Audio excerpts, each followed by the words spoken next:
Working on your sermon for next Sunday, Reverend? I'm writing a very important letter, Maxine.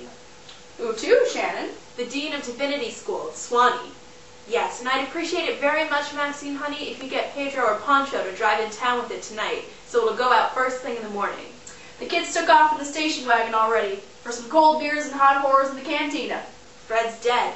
He's lucky.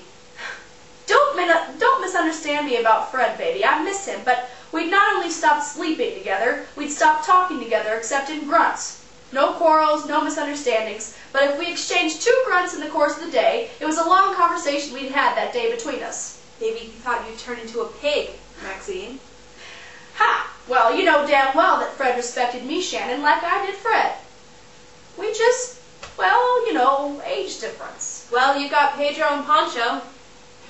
Employees, they don't respect me enough. When you let employees get too free with you personally, they stop respecting you, Shannon.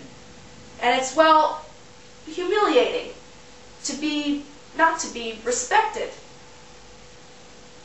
I've been thinking lately of selling out here and going back to the States, to Texas, and operating a tourist camp outside some live town like Houston or Dallas on a highway, and running out cabins to business executives wanting a comfortable little intimate little place to give their little after-hours dictation to their cute little secretaries that can't type or write shorthand. Complimentary road cocos, bathrooms with bidets. I'll introduce the bidet to the stage. Does everything have to wind up on that level with you, Maxine? Yes and no, baby. I know the difference between loving someone and just sleeping with someone. Even I know that. We've both reached a point where we've got to settle for something that works for us in our lives, even if it isn't on the highest kind of level. I don't want to rot. You wouldn't. I wouldn't let you. I know your psychological history. I remember one of your conversations on the veranda with Fred. You was explaining to him how your problems had first started. You told him that Mama, your mama, used to send you to bed before you was ready to sleep. So you practiced the little boy's vice and you amused yourself with yourself. And once she caught you at it and wailed your backside with the backside of a hairbrush because she had to punish you for it because it made God mad as much as it did Mama.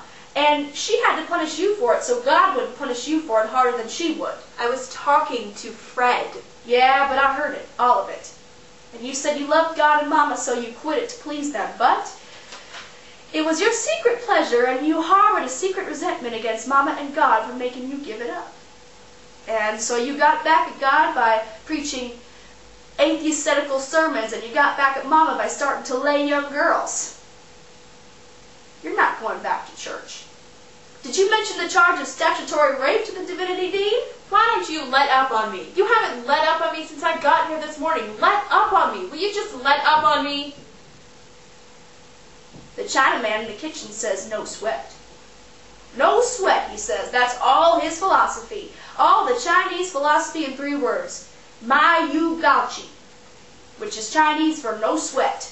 With your record and the charge of statutory rape hanging over you in Texas, how could you go to church except to the holy rollers with some lively young female rollers and a bushel of hay on the church floor?